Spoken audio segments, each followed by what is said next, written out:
Okay, today I'll be sharing you Daikin air conditioner indoor unit status thermostat reading. Okay, first we press test button one time, then you see go any error code or no. Yeah, it don't have any error code.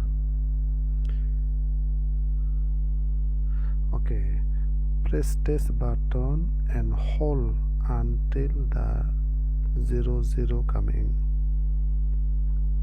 Okay, press again test button, 40 is coming.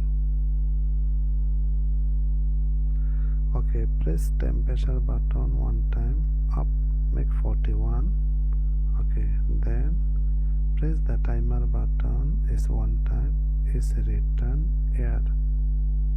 Second one, 02 is liquid pipe thermostat. Okay, press again, 03 is gas pipe thermostat.